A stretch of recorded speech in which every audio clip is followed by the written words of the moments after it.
So yeah, welcome everyone to this webinar on futurism and aid and development. I wanted to note right from the start that we're recording this webinar and live captioning is available.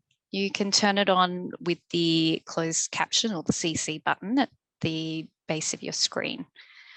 My name is Ilona Hamilton. I'm the Network Coordinator at the Research for Development Impact Network. We're a network of practitioners, researchers, evaluators from across international development. We're born from a collaboration between ACFID and Australian universities, working towards ethical research and evidence-based policy and programming. We're pleased ACFID is hosting this webinar today. Before we get into it, I just wanted to cover some quick housekeeping. So as I mentioned, we're recording today and live captioning is available. Everyone's muted at the moment and we'd like to continue this trend. Use the chat box to interact and connect with people, including during the Q&A. This will mean I can easily read out questions or call on people to speak themselves. And if you are called on to ask a question or to talk, introduce yourself first, that'd be great. If you have any tech questions, you can reach out on the chat directly to ACFID Learning.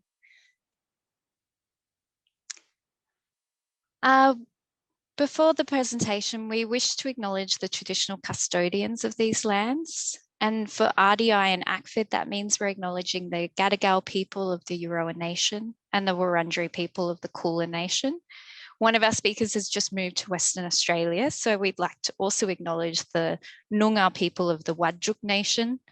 We pay our respects to the elders, past, present, and emerging. Sovereignty was never ceded.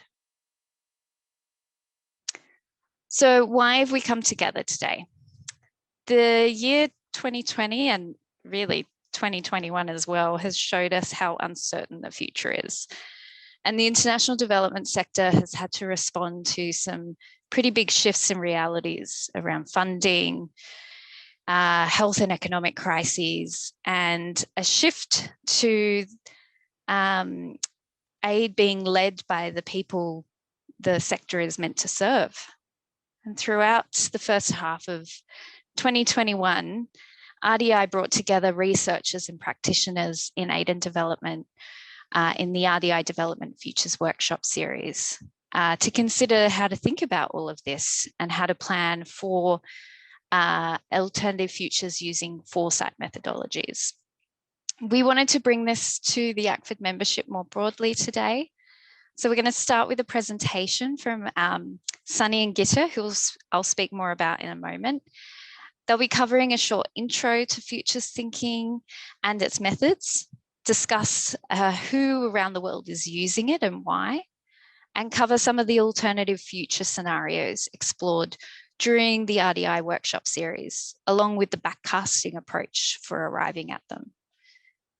Then we're going to do a very short activity in the main group, to consider what this means for you and your organization's future. And then a very exciting bit is the last half hour where we can ask the futurists anything.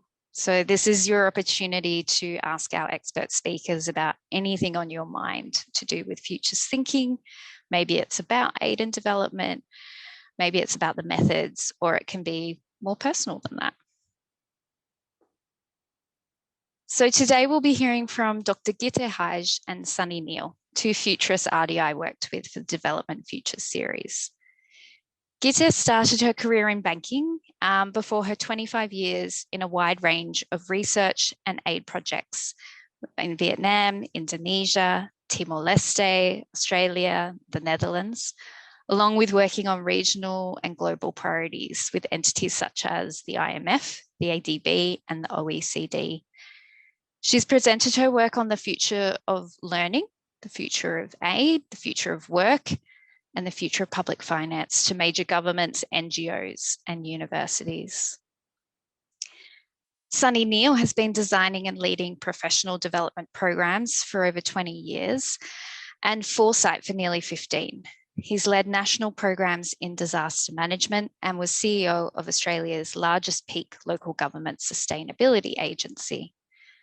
As a futurist, Sunny has delivered foresight and strategy programs across a wide range of sectors, from water and biodiversity to transport, tertiary education, local, state, and federal governments. We're really pleased they can join us. So I'm going to stop sharing my screen now to give Gitte and Sunny a chance to take it away with their presentation. Welcome everyone. It's great that you all made it here, and I'm going to share the screen.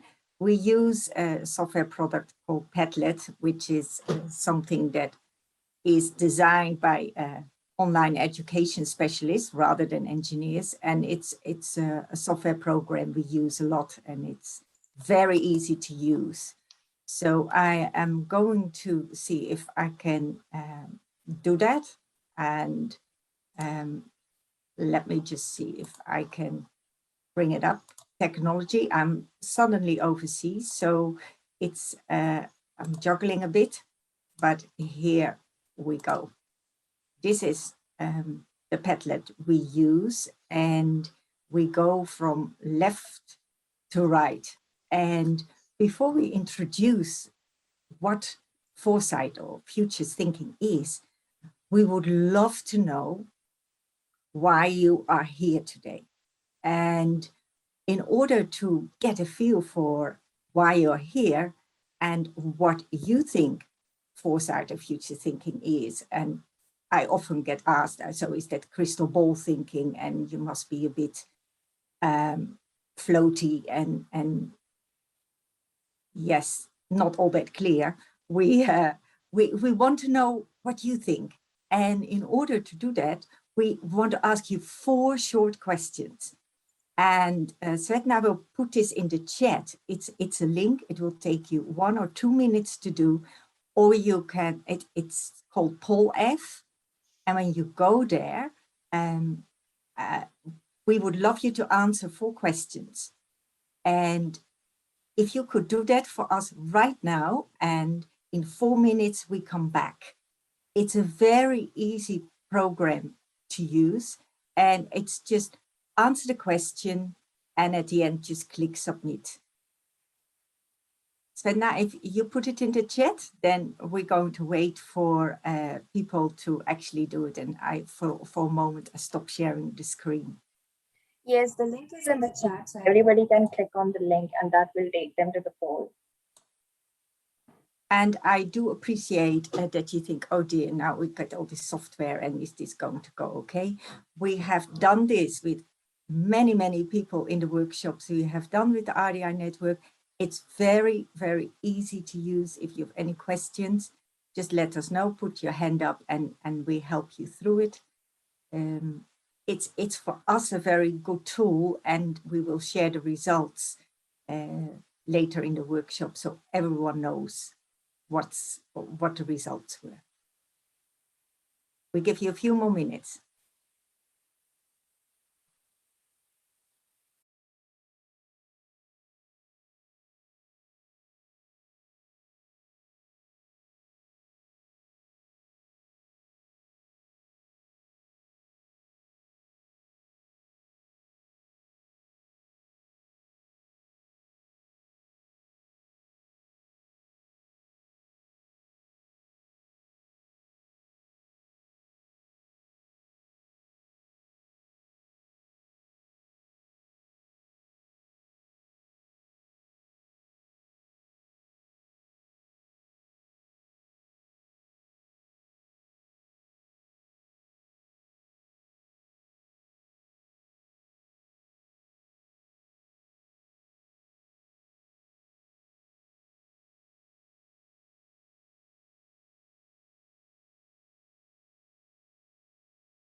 So I think Geeta's just going through some of the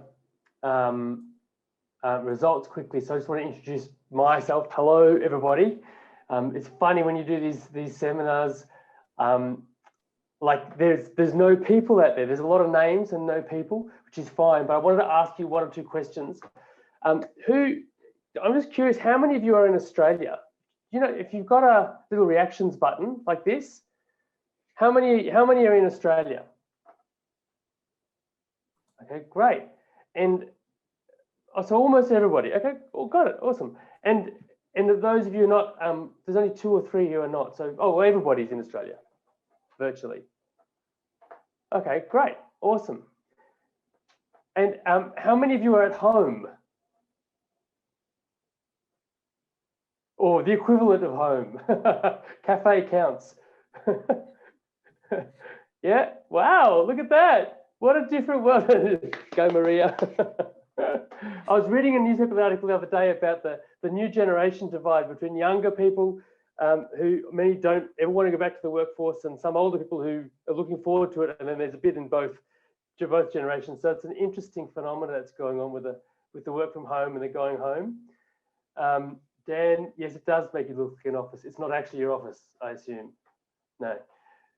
Okay, great. And last question. I'm in quarantine here in Perth. So I've got me and this office, which is not my normal office, and a door which has no door, and 4 children on the other side doing their things. So how many of you have significant noisy others, and I include husbands and wives and dogs and cats, in their environment at the moment, or close to them? That's kind of in the back of their mind. Dan does. Oh, not too many of you. Okay, great. Shane, okay, got it. Awesome. Yeah, Lona. Okay, this is when it's worth having a quiet partner. I'm not one of those, so poor Deborah has to deal with me all the time. Great, thank you, Geeta. Just back to you. Thanks for sharing, guys. Just give us all a sense of where everybody is and what we're all dealing with. Yeah, that's great, and it's so true. I had to move to Europe for work for a couple of months, and I'm sitting in an office in someone's house, and I can't find a PowerPoint. So my laptop is now halfway down, and I'm frantically looking for a PowerPoint that can have an adaptive plug in it. So if you see me moving, it means we have to be creative. Thank you so much for the poll, F. The responses were great and gives us an indication why you're here, what you think future thinking is, and how far ahead you think. When we talk about foresight or future thinking, there are many different terms used, and it doesn't matter which term you use. We call ourselves futurists. You can call yourself future thinker. What is it? There are actually 2 main components. The first one is that we explore trends, weak signals, what may or may not happen, unexpected events, and we think about that when we go through this and say, okay, where might the future go? And there is no such thing as the future, but multiple futures. We assume that the past will continue into the future, and that what is presently happening around us is also something what will happen in the future. And that's of course not always the case. We need to anticipate multiple futures, and they may not be what we expect them to be. We can be really surprised by the future. Certain things are given. We can't change that. AI is here, and if you like it or not, it's used, and we all have interactions with it. So we do look at what might a possible future look like, and we have multiple futures, and they coexist. And the second part is very much okay with what's given and what's uncertain. Where are the choices that we have? Where could we make a change? And with that, we can work towards a preferred future. And that is a very empowering thing. So you focus on where you might be able to make a difference. We do not focus on those things that are given. And we work towards a preferable future. We do see multiple futures, but we make choices. Where would we like to go? And that's different for anyone. When we did the workshops, we used this overview. It's developed by the University of Houston, and I'm trained at the University of Houston. Is it a perfect model? No. Does it have shortcomings? Yes. We use it because it's simple and it's so practical. And we love it that it's practical. We start with framing. So you look very much at, okay, what would you like to explore? And I'll come back to that in a minute. Then you scan, and scanning is a fabulous activity to do. And we did that with the groups, and that's really nice to do. Then we do forecasting, and forecasting, we use scenarios like, what could a possible future look like? And Sonny will go into detail about that. We then work towards visioning. Where would you like to go? What would your vision be? And then you need to have a plan. A vision without a plan means nothing. And a vision is fantastic to have, but without planning and acting on a vision, it's actually really not all that powerful. It's just pie in the sky thinking. And I like just one thing, Geeta. I love to imagine it like two cones. So you start short and tight in the traditional kind of mode of what's the frame, what's the outline, you know, what are the parameters in which we're going to work. And then you allow yourself to expand and grow and get more creative and explore broader and more exciting realms. Well, exciting, some of them are quite terrifying, you know, the full gamut of what's possible out there. And then you get to bring it back to a tight, sharp focus that is organizationally powerful. So the middle step, you need both steps. You need to start strong and you need to end with something concrete. But there are few environments where we're allowed in a structured way to explore those middle steps. And that's correct. One of the things that Foresight does so well, and why it's becoming so popular. But that's so true. And we are so used to look from within our organization or within our working life. And we have students here and private consultants. And what Foresight forces us to do is we start with looking at our assumptions. And probably that's the most important part. And we have run a lot of exercises during the year on that. And I'll give you one example. We often see, when do we go back to normal after COVID?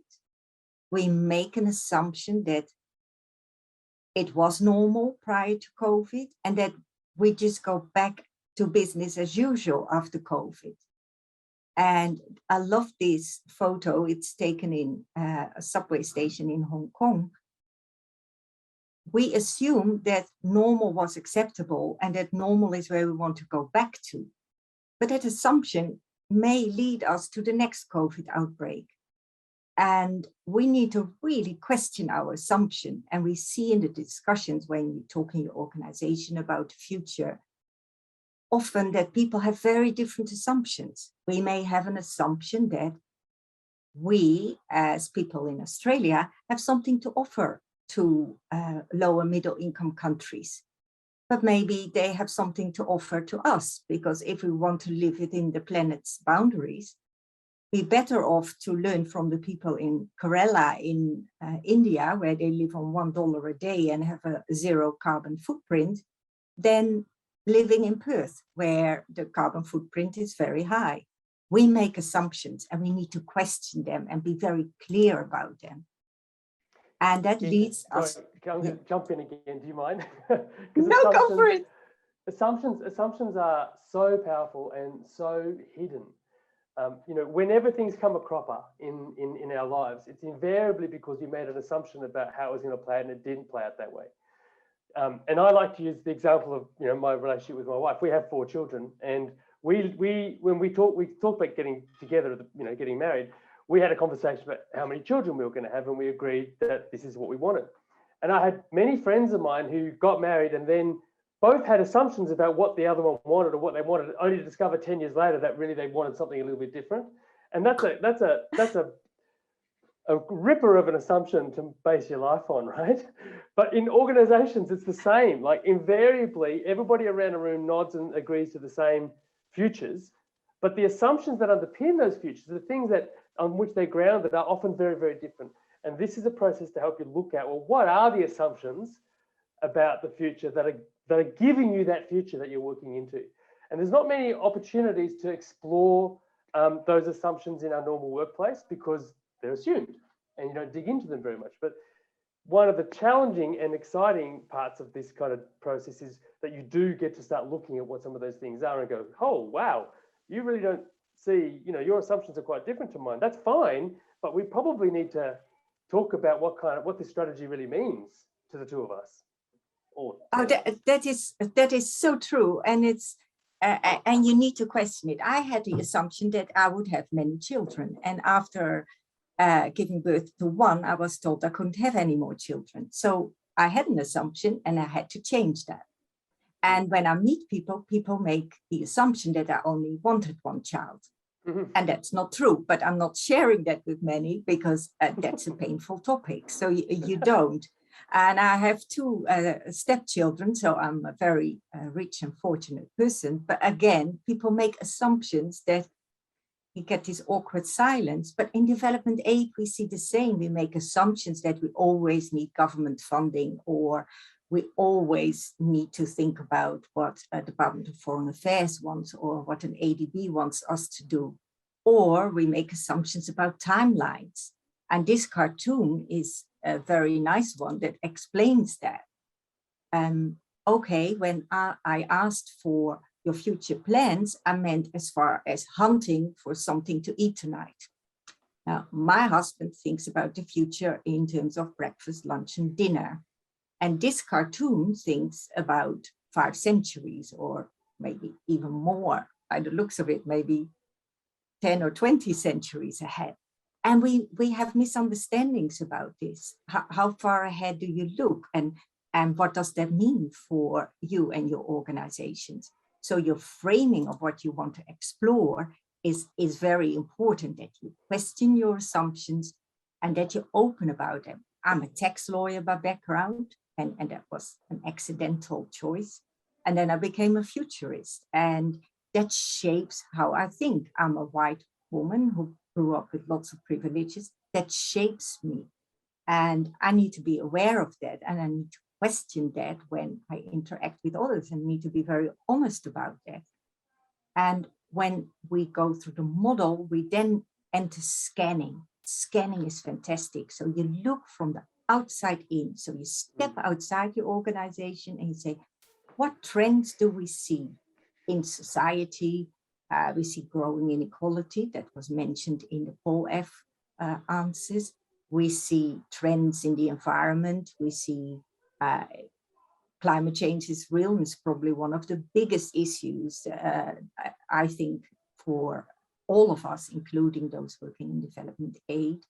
We see trends in AI. We see questions around the economic model we use and a move towards a circular economy. And we do that scanning, and we do that on quite a rigorous basis. It's not just, I read The Guardian today and I pick a few topics. It's really very rigorous process looking at through different categories and say, what are the major trends, but also what are the weak signals we may see?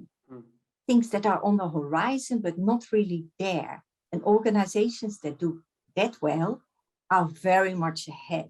And that's why a lot of organizations have futurists on board. And that not only applies to organizations like big tech, but a lot of government departments have it. In Singapore, every government department has futurists on board that screen and check if any policies that are issued are future-proof. In Finland, the Prime Minister has a futurist as direct advisor, and they have a research tank that uses it. In Australia, for example, the Australian Tax Office uses futurists. We see this in not-for-profit organizations. Sonny and I have done a lot of work with WWF. They identified that they need actually someone on board who does future scanning. Most large organizations have futurists on board.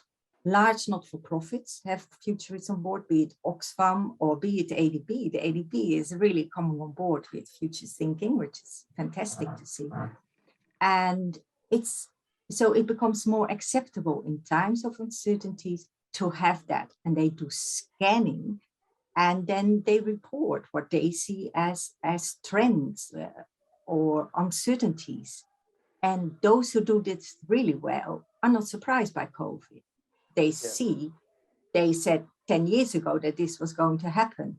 And that's not because they were brilliant, or some really are brilliant futurists, but most took the time, sat back, questioned their assumptions, did their scanning, and then came up with scenarios. And on that point, I hand over to Sonny.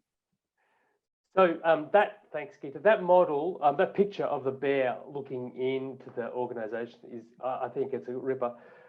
It's a surprisingly interesting journey, the scanning process, because it brings up, in a lot of the work that we do, what we find out is that there are people in the organisation who are seeing different trends and futures out there than possibly the management is seeing. And so there's a whole bunch of knowledge and resources, especially obviously younger people who are not in managerial positions or in senior positions who essentially see further. You know, the younger you are, often the further you see, because you'll be living in it apart from anything else. And organizations are not very good at capturing or taking advantage of that knowledge because the past-based knowledge that we have as older people is useful and very effective in driving and developing organizations, but in terms of seeing the future, often younger people see further and broader. So this process tends to bring in weak signals and trends that just kind of aren't taken that seriously or aren't really on the radar for these organizations, and suddenly they are. And we certainly found that with WWF. You know, the executive team had to grapple with a few things that hadn't been on their radar seriously, and suddenly when they did this work with their staff, they went, oh my God, this is real. This stuff is actually happening. We weren't focusing on that, and now we need to. So that brings us to scenarios and forecasting. So I love scenarios. I grew up as a young fellow playing strategic board games before they got turned into computer games and everyone just shot everyone. You actually sat down and thought about, you know, different scenarios and what your player should do. Now, Sonny, sorry to interrupt here. Do you want to take over the screen share at this stage? Yep, sure. I stop sharing. And I do want to emphasize how wonderful it is to see young people here, because young people are a lot better at future thinking than older people. And I'm an older person. I wasn't going to be that blunt. I'm 55. And when I also teach foresight at Murdoch University, and young people do this so well. I'm so excited. They are really, really great at this. And older people drag their feet. They fear, they find very hard to change their assumptions. And that is fantastic to see. So we always want in the audience young people, because then it's going so much more. It flows so much nicer. Over to you, Sonny. Sorry. Yeah, that's right. What is young? Someone asked. Sorry. Millennials. Anyone under 35 does really, really well. If you're under 25, you're even better. The younger, the better. Even high school students can blow you away in a way that people my age cannot. And just to emphasize the value of that, I mean, it's because in our organizations, we often have these younger people and we use them for technical things, whereas in this realm, they're extraordinarily valuable. So you want to grab them and put them into these processes because they can feed amazing data and information into an organization. And so one of the ways that we take that creative kind of exploring into the outside into a more concrete format is through scenarios. So scenarios are basically an opportunity to visit and inhabit and explore a possible future. There are many ways of doing scenarios. The way that we've chosen to do them in this process with RDI Network was to create a 2x2 vector, like you can see this one here. So essentially you have two lines of uncertainties where there's more or less of something, more or less of something, and that creates 4 quadrants into which you can then explore how those things play out. Now, as you can see, if you go through the process of exploring multiple trends and uncertainties and really looking at some of the stuff that is happening out there in the future outside of your organization, and then you cross-reference them, and then you start exploring what that world looks like, you can end up with some really exciting and interesting environments. And then you start to think, well, how would my organization operate in that environment, or myself? So in the RDI network, a lot of different vectors were explored through the scanning process. Some of the key ones that came up over and over again was AI, as you can imagine. So people were very, very interested in the role of AI, both in terms of its capacity to influence how development occurs, but also how much control human beings have over AI. So the vector was often human control over AI, or civil society control over AI, to elite control over AI. And the outcomes were very, very different. The growth or decline of civil society was often a vector. Global cooperation or hyper-nationalization was often a vector. This is commonly shows up in a lot of the scenario work that we do, that particular one. Obviously, with the bifurcation between the United States and China and the growth of multiple poles of power around the world, what we're seeing is an opportunity for the world to either break down into its small component parts or come together into new forms of cooperation. And we don't know which way that's going to go. And when you think about your organization, those two scenarios will influence the kind of work that you and I get to do over the next 10 years in a deeply profound way. New forms of capitalism and the circular economy. Obviously, Europe is leagues ahead of Australia in this realm.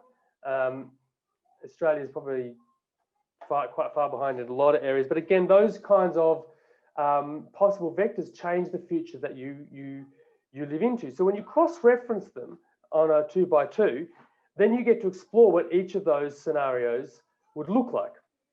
And there's the list of them there. And it can be really unexpected what you find. So one of the scenarios I wanted to bring up that was really, really interesting and really unexpected for people was a particular one that was developed during the process by a couple of people who had a lot of investment and experience in being funded through the government for their work. And in all the 4 quadrants, the area that they found they spent the most time and got most excited was in the quadrant where there was no ODA funding and where their organizations engaged with the political economy and didn't pretend that they were unbiased. They were overtly, I think biased would probably go too far, but were overtly engaged in political economy. And of all the 4 quadrants, this was the one that I got excited about because, as you can see, some of the things that showed up were unexpectedly positive for them. Rising collective intelligence, increasing civic space, new public-private partnerships, positive changes in who drives change because of decreasing funding. They started to talk about local democracy. So this was a realm that I can promise you that they would have avoided, wouldn't wanted to have engaged with before they did this process.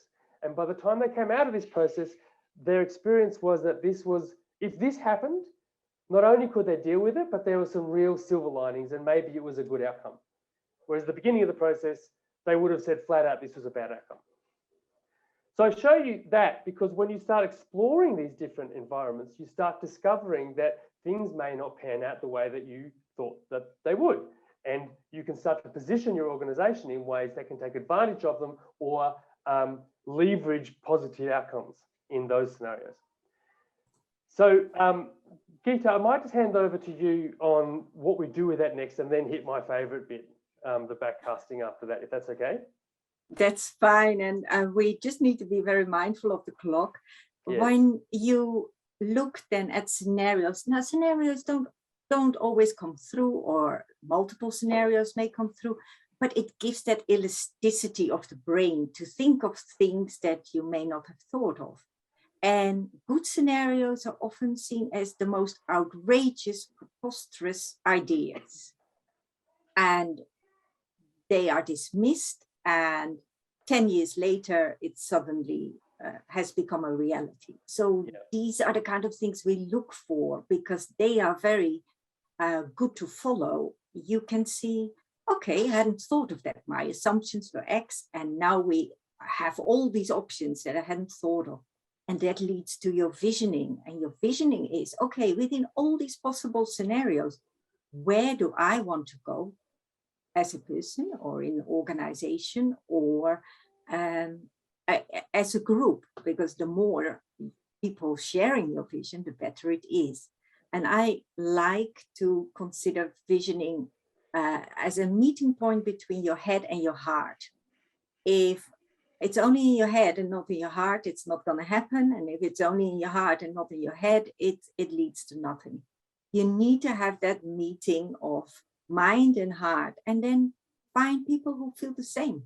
And then you jointly create a vision and a pathway towards that. And it doesn't mean that you reach your vision. It's working towards it. And you also change your vision, because circumstances change. There's lots of uncertainty. And so you revisit, and then you go, okay, I need to tweak this, or I need to go back to the drawing board. And that's fine. And from visioning, you go to acting.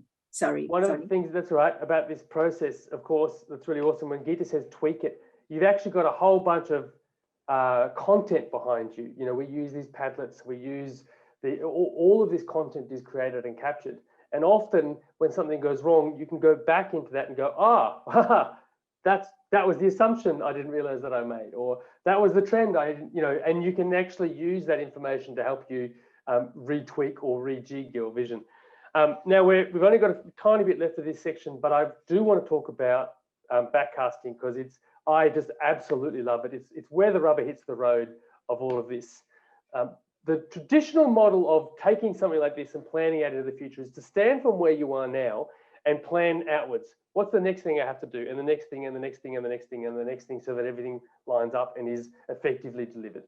Now that is a very effective model for building on success. So it helps you to do well what you're doing well and to do it better. The problem with it is, there's my alarm for the half hour. The problem with it is that it tends to entrench the biases and the practices that you've already got in place. So in a world of uncertainty, forecasting or developing from the present outwards isn't a very effective model. What is effective is to start from out there where you want to end up and work backwards.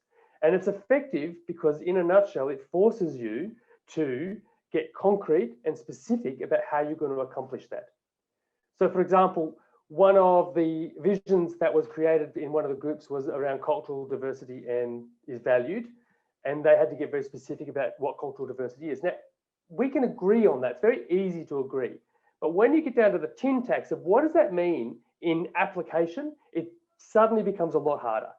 So they had outcomes. They went from 2050 working back to 2040 to 2030 to 2025, etc. And what had to happen at each stage for that to have occurred. So if cultural diversity was valued in 2050, what had to happen in 2045 for that to have occurred? And what had to happen in 2040 for that to have occurred?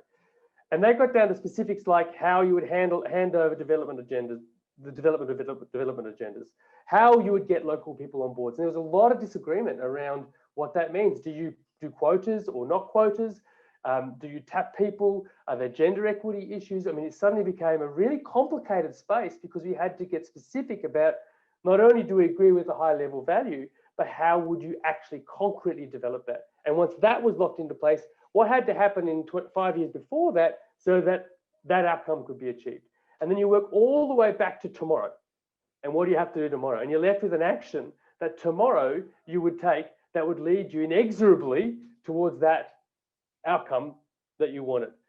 This is hard yakka work if you do it well, and we only had limited time to do it with the RDI network, but you do it in an organization. This is this is brain crunching stuff, but it's really the tin tacks of how you go from A to B and fulfill on something that is really important to you and be really concrete and specific. So I am passionate about that as one model, but there are others as well. So that's the 6 steps as we did them with the RDI network. We do have opportunities for you, obviously, to have lots of questions at the end after this section. But before we do, there are 2 steps that we wanted to take. So Geeta, I might hand over. Well, before I do, we're going to do an exercise with you. That is one of the exercises that we did in the seminar with the RDI network participants. And of all the feedback that we got, this was the exercise that people found most valuable and useful.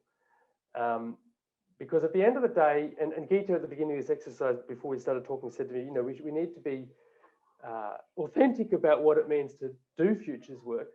And the truth is, a lot of the time, when you're doing futures work, you are grappling with fear. You're dealing with your fears about the future and your concerns about the future. And one of the advantages of this process is it forces you to grapple with those fears. So we thought this exercise might be an interesting and useful one to go through with you in the time that we have. So Geeta, can I hand over to you? Yeah, and Svetna, maybe you can put a link in the chat.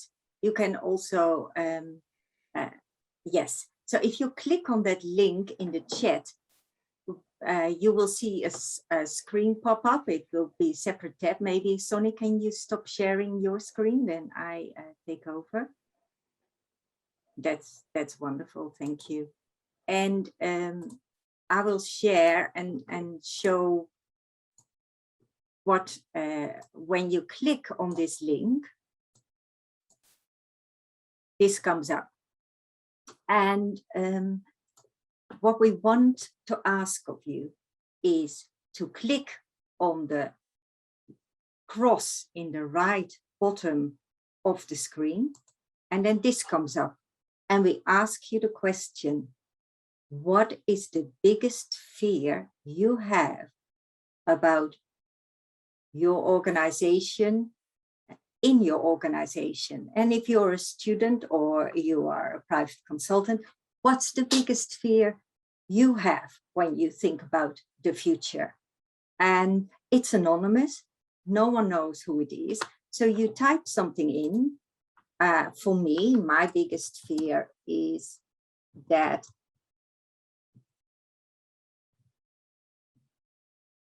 the planet is not healthy for my grandchildren.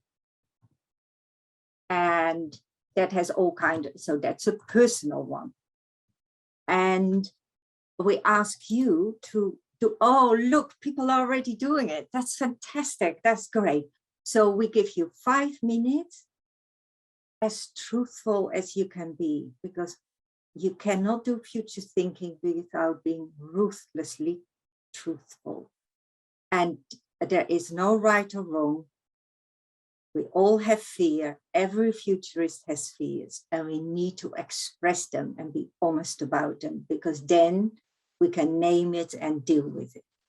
I really, really appreciate what people are writing. So we see this now on the screen, what people find is their biggest fear. And I love that people dare to say failure, because that is something we all have. And we see this now popping up. There's a second step to this exercise. So we give it a few more minutes. It's beautiful. Thank you so much for being so honest in your sharing. This is a very vulnerable exercise, and it is beautiful to see this. Thank you. I'm really humbled. Thank you. We give it a few more minutes, and then we move to the second part of this exercise.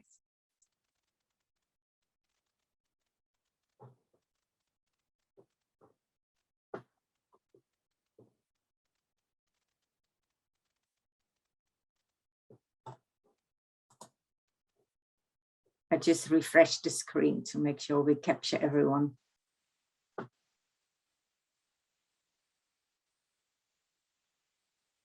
Right. Thank you also. Oh, we have a few more people writing. I'll wait.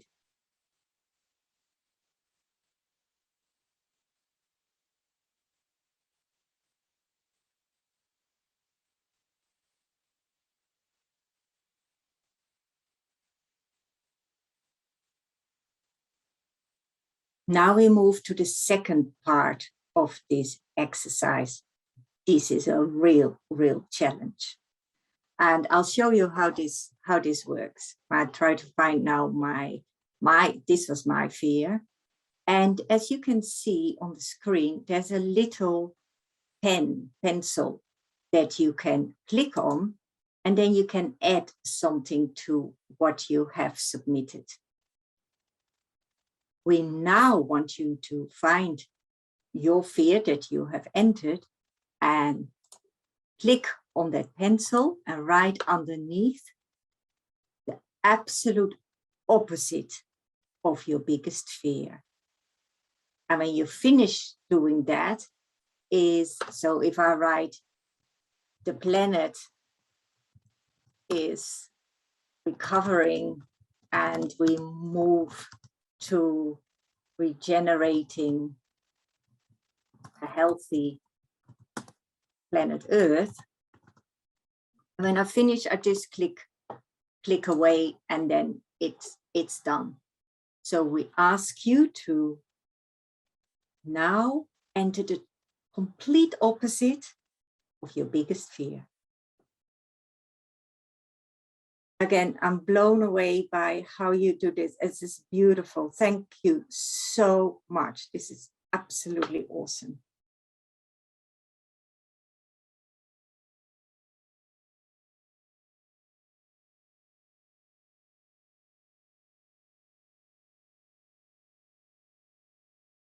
This link of this Padlet will be available to everyone, and we will make sure that you have access to it later on, because this is a very short exercise, but you have the time later to go through it and to think about what people have written and feel inspired. I feel very inspired by some of the answers. Sonny, what do you think? It's really awesome. I just get what wonderful people you are, because your fears are big fears for other people. And yeah, it's awesome.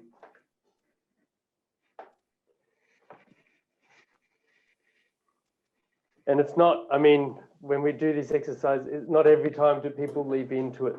Usually not in a one-off seminar either. People usually had time to get themselves warmed up. You guys are ready to go. This is absolutely wonderful.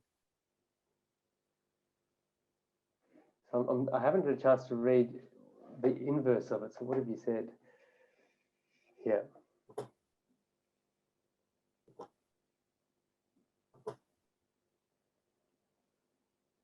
So in the question and answer time, I mean, you guys get the opportunity to ask us questions, but you know, I've got so many questions to ask you from this. So as we go through that, I mean, we might ask you just to kind of tell us what you've got from this exercise, or clarify any of these, you know, what this process has done, like what you've seen while doing this, because some of them are really clear. We have someone who has raised her hand. Maria, you had a question? Yes, I did. Can you hear me? Yes. Yes. Yes. Maria myself. I'm actually here representing Capabilities Conscience and also sitting as board member for Disaster Aid Australia. And my question is, when you do the forecasting and the visioning, do you align it to a global document, say for example the Paris Agreement that just came out of the Six Action Coalitions of Generation Equality, or the partnership initiative that came out of the United Nations, Maximising Value Partnership? because really what we're seeing in terms of the future of the development industry is that, you know, the funding, but even the significant impact will require partnerships and collaborations and alliances, and how you best benchmark that when you're creating those future states. That was my question. I wondered what benchmarking and guidelines you're using to align to when you're doing this visioning. Yeah, that's a fabulous question, and it's actually something that came up during the workshops a lot, because I chair a large not-for-profit with funding from Europe and European governments, and we align ourselves with the SDGs, but that is a guideline rather than a vision. But that is us, and there are organizations that may adopt that vision. I personally like to develop a vision for my organization that has elements of what the Paris Agreement decided and what the SDGs include, but it needs to be more specific than that for me. Some participants during the workshops struggled because they had funding from only one party, and they had to align themselves with what the funder saw as an important vision. And that is where Sonny so aptly explained that people felt liberated by a scenario where they weren't tied to just one funder.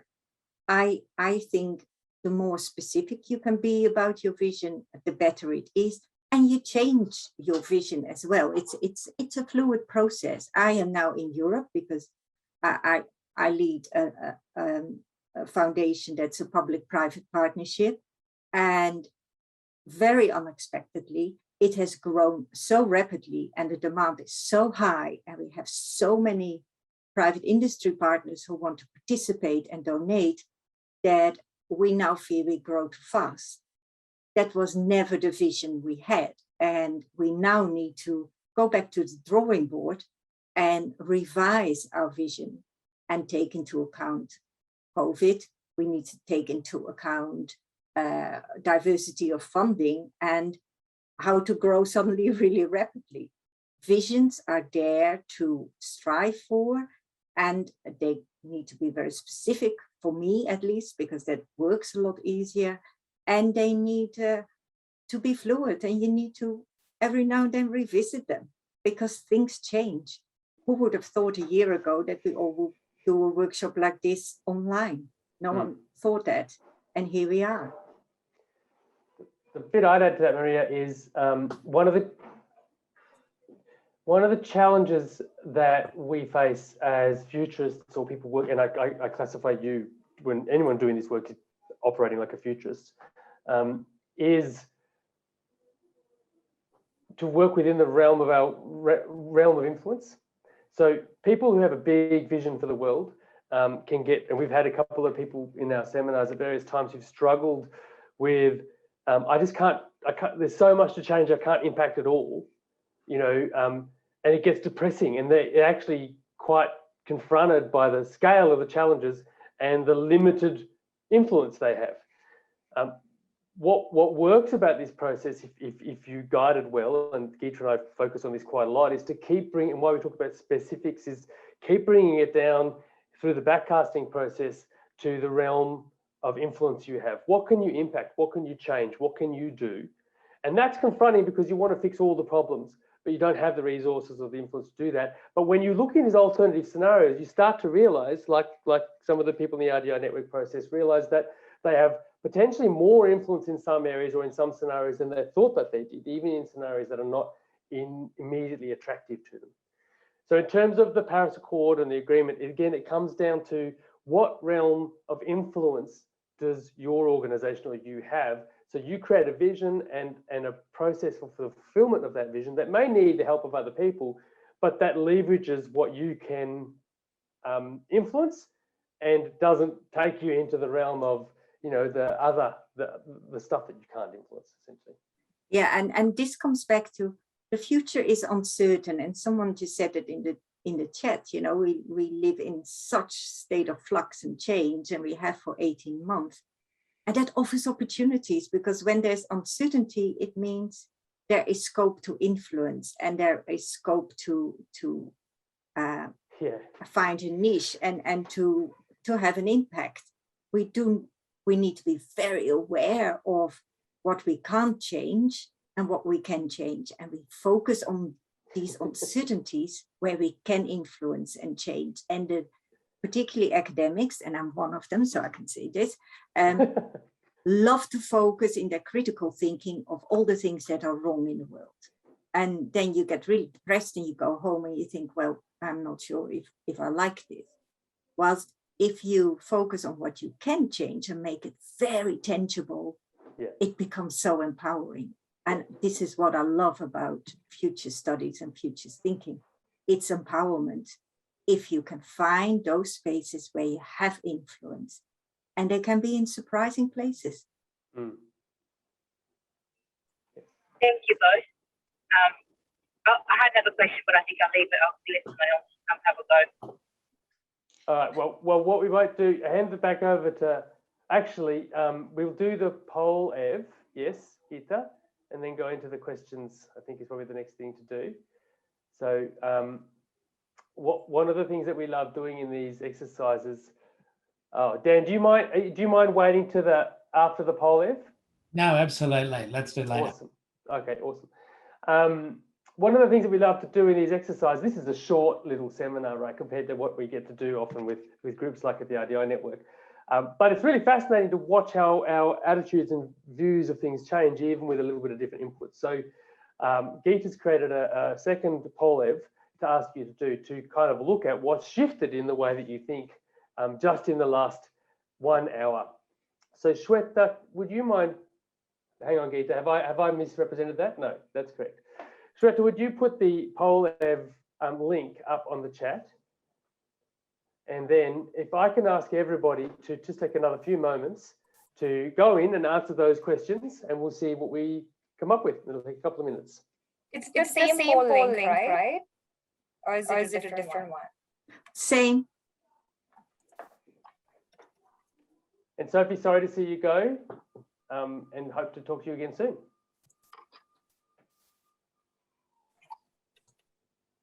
Thanks, Shweta.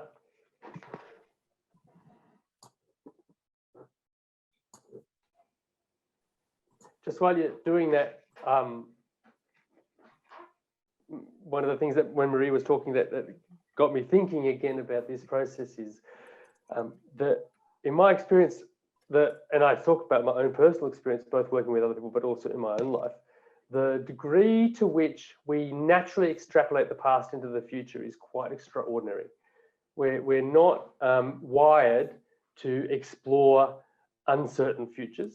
We're wired to imagine that there'll be something similar about the future that'll give us security that exists now.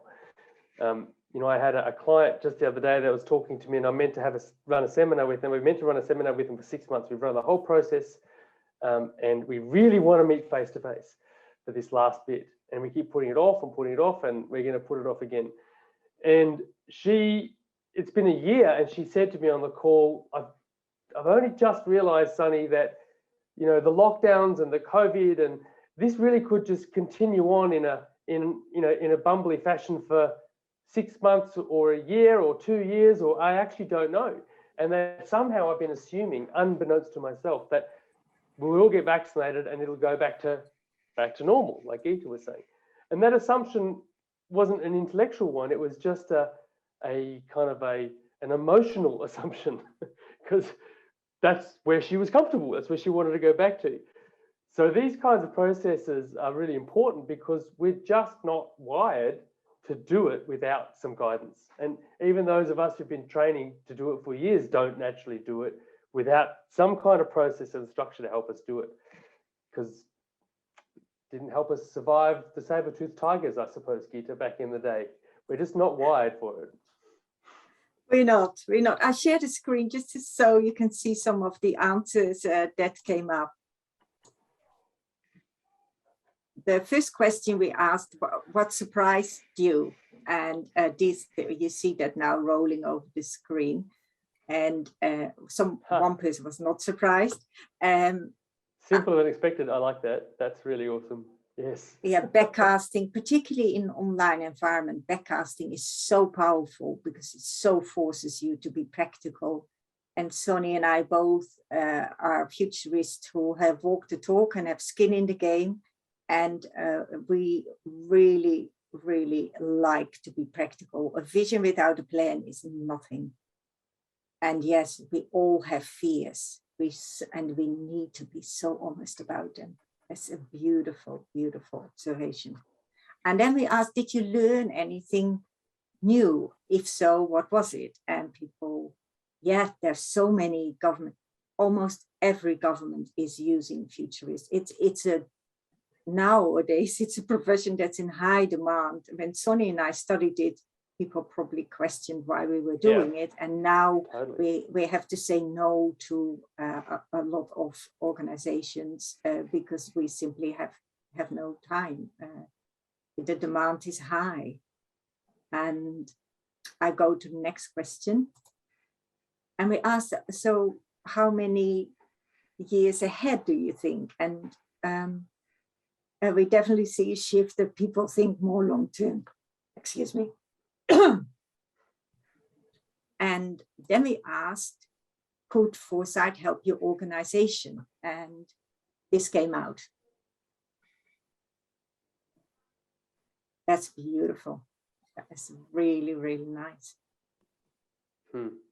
That's one of the best things about it is everybody gets to participate. Well, not everybody, but you know, I mean, it becomes a co-owned process. Yeah, and you plan Usually for multiple futures.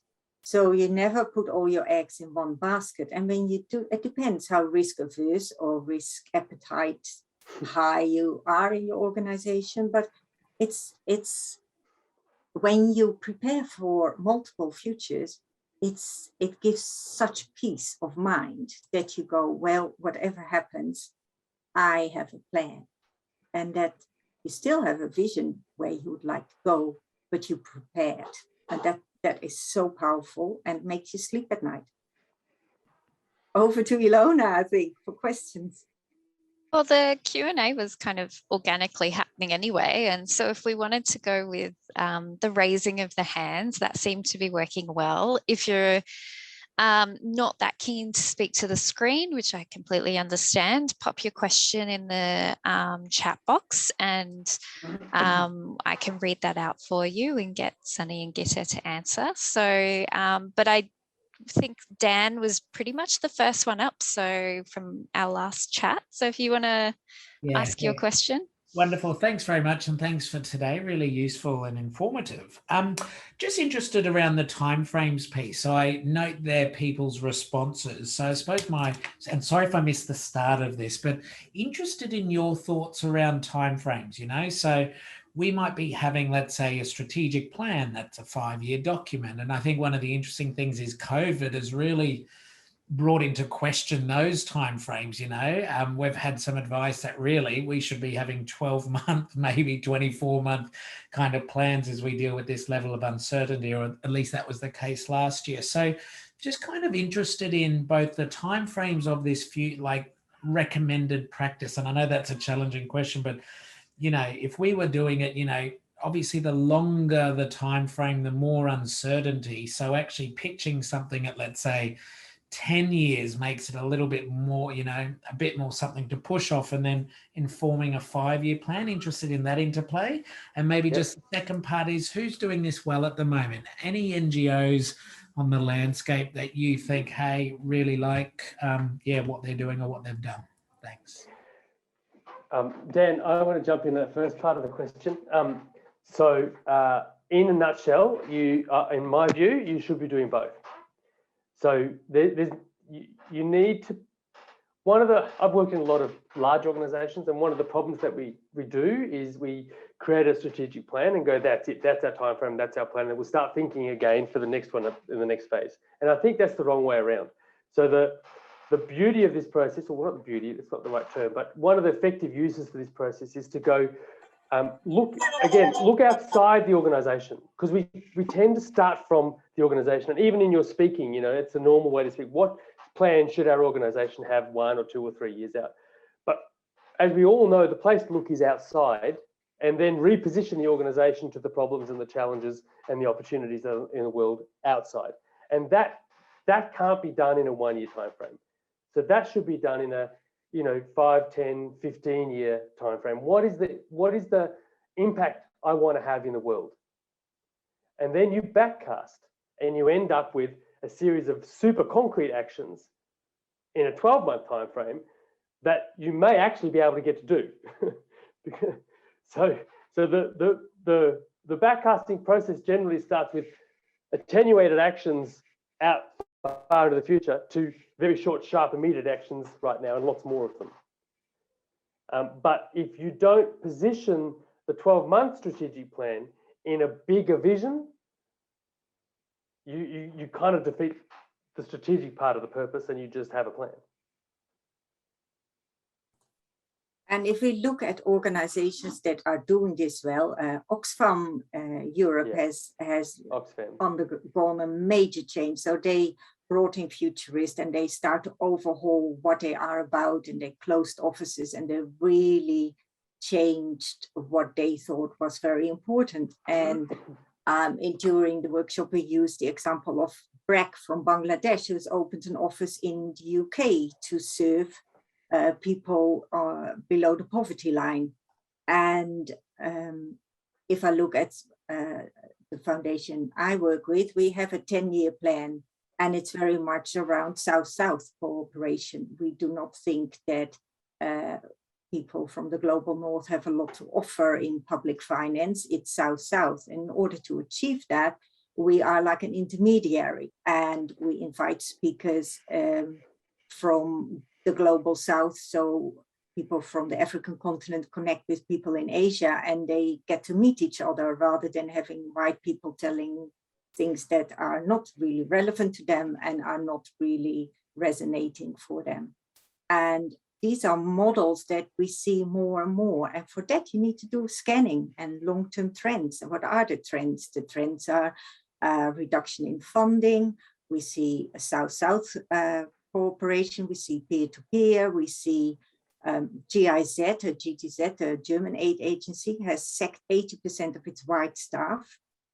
And that's for a reason. They want to be on the right side of history. And the right side of history, that it is no longer West knows best. And if you are not on board with that, then your organization will not flourish. And Oxfam realized that, and Brek is doing that quite well. So they have wonderful examples. The ADB has put out some great reports around the future of environment, the future of work, and very focused on the Asian region. There are sometimes small organizations that do it really well. The organizations that fail are those who think that what is good now will be good in 10 years' time. And, you know, we've actually done some work with some organizations that are not really, not really doing this work. And it's a very challenging process, because some of those assumptions are so deep in their cultural DNA, and they so don't want to question them, that it's a skill for a futurist to be able to go, you know what, I can't help you because you're not willing to budge, you know, because you've got to be willing, and, you know, and we're paid to do the work. So sometimes it's a challenge, right? You're like, oh, well, actually, you know what, really, we can't, you don't want to give up some stuff. And that's the key. You've got to be willing to give up some pretty, sometimes closely held assumptions in order to create new futures. So it's always a personal development journey at some level. Geeta's laughing. I had to get it in there, but it's true. Yeah, we talk, for example, about universities, and when you say, well, how relevant are universities, and should we move to micro courses, and who wants to spend 6 years doing a master's and then have an incredible debt, and what's what is the future of universities? And a lot of universities struggle with that. But if you are a senior academic, you get really upset. People often get very angry during Foresight really workshops. The first few workshops, they get really angry, and then you hope that they shift, and that's a beautiful process. And I myself, when I studied with University of Houston, after the first day, I was so angry. I want to walk out and go home. But that was a long way back home, and I stayed. But if it was around the corner, I would have left and said, well, you know, I'm not happy. This is human. This is very human. That lecture is crap. And you need to stay with it and say, okay, a lot of my assumptions are not right. Or, you know, I may have done something that may not be all that relevant, and I need to change. And change is good, but to embrace change, you need to overcome your fears, and they're big and they're real. Catherine, we'll get to you in just 1 second. I know we're hanging on to this particular topic, but it's the last piece I wanted to put in there was again about the youth component. You know, in some of those workshops, and I know the one you know the one I'm talking about, Geeta, we've done some of this work. We've got young people involved in that space into a separate room, and they did this work on their own. People, which I'd include myself, into a different room, and then you brought them together.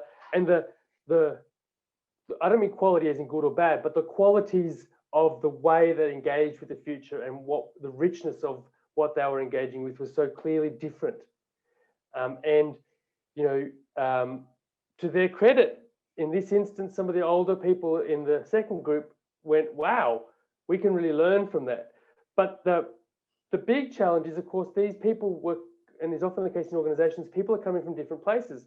Some have tenured positions, some don't, some have economic security, some don't, some have, you know, experience of the things that we're talking about, so it means something to them, some don't, some have trauma, some don't. So all of these things become part of that journey that you're working on towards creating what is a coherent vision for your organization. And it makes it a, I mean, that's why we use such a simple 6-step process, because it's so simple and so clear. It gives scope for people to grapple with some of these issues. And then when you do come together with a common vision for what it is that you want to work on, it is extraordinarily rich, because it brings all this in, but you have to go through all those steps to get there. And then it's a real living thing that matters to people. Yes, so I'm jumping into your job now, Ilona, but Catherine's got her hand up. Is that all right? Yeah. Catherine, do you want to go next? Yeah, hi. Thanks, Sunny. Thanks, Geeta. That's been great. Just really interesting pulling our thinking out. Just a couple of questions, one short one and one long one. So the short one is, I wonder if you could recommend some resources around backcasting. And the long question is, so Geeta, you mentioned about planning for multiple futures. And I'm just wondering about to what extent you do that. Like, do you do it for the scenario planning? Do you do it for the backcasting? And then you choose one that is most likely, and then you develop that more into sort of the operationalization, etc. So to what degree do you, down the process of planning and thinking, do you do the multiple future sort of scenario over? When it comes to resources, we most, Ilona can share, I'll leave that to Ilona, but we have a long list of literature and podcasts and videos with the steps in there, and with reading material, because people learn in different ways, and also around backcasting. So there is a lot of material out there. When it comes to when you cater for multiple scenarios, I work with one organization that is not in development aid, and we had 4 different scenarios, and we backcasted all 4, and we said, what are the common areas that all 4 plans, if I can call that, have in common? So we know where to invest time, energy, resources, and where it overlaps, it means you become more risk averse, but you prepare for all futures. So we did not pick one, we actually went with all and backcasted all 4. And that gave peace of mind, and this organization was not they wanted low risk. They wanted to prepare for all futures, and that gave them peace. And that has worked really well for them. And then you have organizations that say, no, I'm going to be bold. I'm really going out there and do this. And that is fantastic if people dare to do that. And I've worked with organizations that dare to do that, and that's fantastic. But you need to have then appetite for risk. But one thing is clear: if you think, well, it will all go away and we go back to normal, as this wonderful picture in a Hong Kong subway station, then you will not exist in 10 years. Great, thank you so much. Really helpful.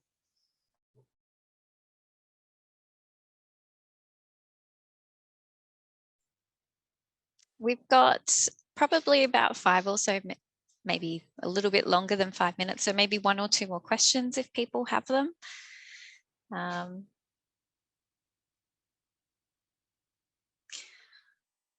I might jump in with a question if we're a little bit quiet at the moment. It's actually a question I got last week on email from one of our partners who was interested in some of the work we were doing around futurism. And they wondered how can we best communicate futurist ideas to decision makers? And I think this person in particular had in mind politicians, but perhaps we could think about it more broadly in a way that'll bring about change. And I think in the Australian context, obviously you talked about governments all around the world that have futurists on board. Maybe the ATO does, but it's not necessarily an aid in development, something that you see in Australia very often. So how do you think we can talk to decision makers about these ideas? I think, I mean, obviously it's horses for courses, but I think, I mean, obviously the most powerful form of communication is a story. So one of the things, I mean, when Geeta says a vision is where your heart meets your head, you know, if your facilitator is doing their job, and this is a hard thing to do on your own, I know because I try all the time, then you should be able to craft a vision that is clear and simple and communicates quite powerfully and has something concrete about it. So it's not just a wish list. It's got some implementable components. And then the other part is obviously with the backcasting, and I know I've gone about backcasting, but I really think it's extraordinarily powerful. If you do that well and you get down to the 5 or 10 or 20 actions that need to be done now in the short term to fulfill on things in the future, it's unbelievably powerful to be able to articulate what doing X, Y, and Z now will produce, is leading you to 4 or 5 years down the track. You know, often when you do backcasting, you start with something out there that you all agree on, you do the hard yards to get it down to specifics, and then you end up with a bunch of actions tomorrow and the day after and the next 6 or 12 months that look like nothing you would have imagined you'd have ever done in your organization, because it just doesn't fit with what you've done in the past. It's like a whole range of new things that you would not normally engage in. And yet everybody's on board with it because they're like, well, we've seen that doing this, this, and this will lead to that, will lead to that, will lead to that, will lead to that. But if you'd worked from now out to the future, you'd never imagine taking actions like those because they're not in the realm of what you'd normally do. So then communicating to people in positions of authority, taking this action, yeah, I know it looks kind of like out of the box and not what we'd normally do, but that could lead to that, which could lead to that, which could lead to that, which could lead to that. And then they go, oh, wow. And suddenly you go from being a crazy person to manage to, you know, a resource to the organization, one of those creative ones that you've got to get up behind because you've thought through where the steps will take you. But in addition to that, there is a lot of influence. I'm part of the OECD Government Foresight Group, and once a year we get together in Paris and we discuss how successful we have been in influencing government. And it's a rich country club, OECD, and it's not my club, but it's a fantastic opportunity to network and to work with people in government who really have influence. So we have a lot of people are direct advisors to ministers and to prime ministers, and they get together in Paris, and the network is very, very broad. And we discuss development aid, and we discuss what different agencies are doing. And we have informal channels with, for example, Department of Foreign Affairs in Australia. And I'm currently actually talking to one of them in the area of public finance, and they go, right, we do this. And I go, well, GIZ is doing this, the ADB is doing that, the IMF is reinventing itself, and the United Nations has just set up this. And it's political, aid is political. And when they see that other countries are doing this because they want to be on the right side of history, they get very uncomfortable in Canberra because they don't want to miss the boat. And they feel, okay, it's always about competing. Everyone wants a successful project that is high impact, low cost, and has a lot of exposure in terms of marketing and maybe trade and aid is a big thing. So there is pressure and there are ways to influence, and storytelling is extremely powerful. Or telling a story of Norway that has done some amazing things in development aid, or the NIDA, who is really reinventing itself. And when you take that to a government agency in Australia, they sometimes don't want to be left behind, and they go, okay, well, maybe we should look at that. Or maybe they're not ready. And that's a possibility too. But there are many ways you can influence, and I work with a lot of governments in the Asian region and on the African continent. And there is an incredible appetite right now because we live in a time of uncertainty due to COVID. And that is not that we should have a vision of only 1.5 or 2 years to cope with COVID. We have a long-term vision, and now is the time because everyone sees that uncertainty and the way we dealt with things in the past cannot continue into the future. Now is such an opportunity to influence, and there's a willingness and an openness. I'm very optimistic.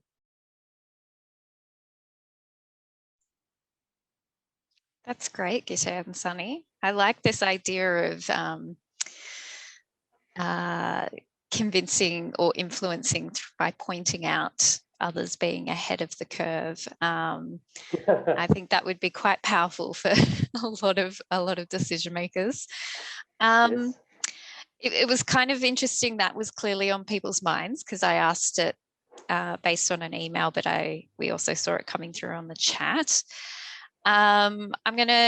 We've got 5 minutes, so I don't know if there's any last question before I do a little wrap up.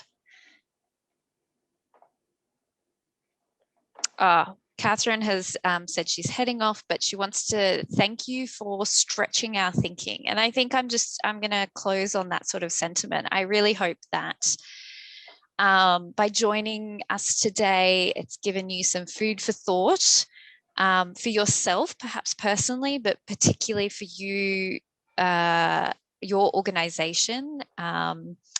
And we're really happy that ACFID has hosted this for their members. It's really important, we certainly think at the RDI Network, to be thinking about the future of the sector and the future of NGOs in particular, and what we should be working on in the future post-COVID, not necessarily the normal that everyone talks about getting back to, as Gitte said. So yeah, I wanted to thank ACFID again for hosting this for their members, for Shweta Tank, who has been helping us behind the scenes from the learning team. And if you would like to give us some feedback on this event today, Shweta's just put the survey link into the chat box. We really appreciate any feedback as we think about resources to be sharing about the workshops to the broader membership of ACFID and the RDI network. And just generally about our events. So that would be fantastic. I also shared a link earlier in the chat box to the RDI Network newsletter if you want to hear about any updates about those sorts of resources being shared. But finally, I really want to thank Gitte and Sunny for sharing their expertise with us today. It was such a great opportunity, I think, for people to ask these sorts of questions. And I know that it was in the Padlet, but Gitte and Sunny are open to being approached by people for questions, I believe. So if you wanted to share your emails in the chat box before people leave as well, there we go. So if you're ever thinking about bringing someone into your organisation or need a very quick chat, then reach out to them. So yeah, thank you for your time, Sunny and Gitte. Thank you to ACFID, and we hope to see you all at future RDI Network events. Thanks for having us, Ilona and Whitney and everyone. And yeah, thanks for your engagement, guys. It's not easy over the web, but you've made this a really enjoyable experience. So thank you. Yeah, it was really engaging, Sunny. Thank you. Thanks. Thank you. We always learn. We learn the most. This is fantastic. Thank you all so much. It's wonderful. Thanks, Maria.